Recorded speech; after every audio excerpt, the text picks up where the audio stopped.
Karibu mpenzi mtazamaji na msikilizaji wa Ubembe TV. Basi kama ni mara ya kwanza kwenye channel yetu, hakikisha una subscribe na comment na kushare ili wengine waendelee kupata habari zetu. Tunakupatia habari tukiwa mjini Uvira na ndipo kunapatikana ofisi zetu. Habari zetu za leo ni za kutoka katika nchi ya DRC, nchi yetu hii. Kama mnavyojua, tuna habari kutoka sehemu mbalimbali katika nchi yetu ya DRC, sehemu mbalimbali. Belgique inathibitisha uungaji mkono wake kwa Kongo kuhusu hali inayoendelea mashariki mwa Jamhuri ya Kidemokrasia ya Kongo. Ambassador wa Belgique nchini Kongo alisema huko Beni siku ya pili, ambapo halipokelewa na aliwalo wa mji.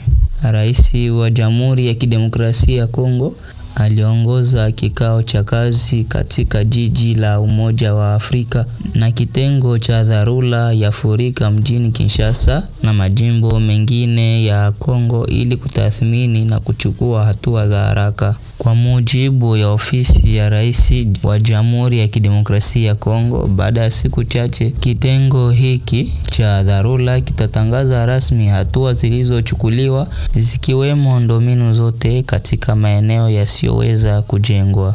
Habari nyingine linafuata hapo, endelea na kufuatilia. Ambassador wa Belgique hapa nchini Kongo, Roxal de Biderling, amesema ya kwamba hatuwezi kukubali nchi kutuma majeshi yake katika nchi nyingine ili kunyanyasa watu wake na kuchukua rasilimali zake. Amesema maneno hayo siku ya pili huko mjini Beni katika Kivu Mashariki. Waziri wa mambo ya kigeni anashtumu maovu inayopitikana miji zilizotekwa na waasi wa M23 au AFC. Ndivyo alivyosema Madame Therese mjini New York wakati wa mkutano ya ushauri wa usalama wa mataifa jimboni Kivu Kusini. Mapambano yanaripotiwa kati ya wazalendo na waasi wa M23 muda wa siku mbili katika maeneo ya Kabamba na Kashiki kati ya mitaa ya Kale na Kabare,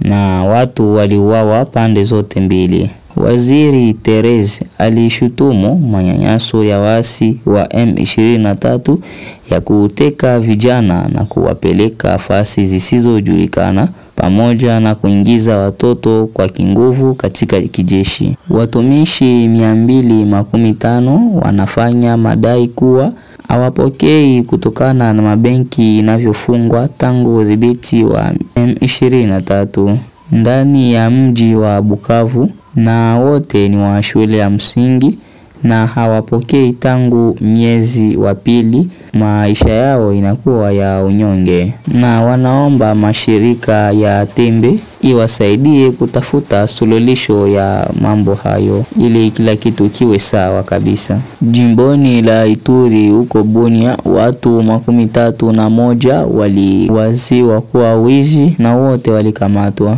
Ilikuwa wakati ya operation iliyoandaliwa na mashirika ya ujasusi katika maeneo ya Lembabo, Sukisa, Bangkoko, na wametangaza kuwa lengo yao ni kukimbiza majambazi wote ndio wanaoharibu usalama wa mji. Habari nyingine linafuata hapo, endelea na kufuatilia habari zetu. Asante sana ndugu mpenzi mtazamaji wa Ubembe TV. Kama ni mara ya kwanza, basi nakuomba vitu vitatu: usisahau kusubscribe, kucomment na kushare.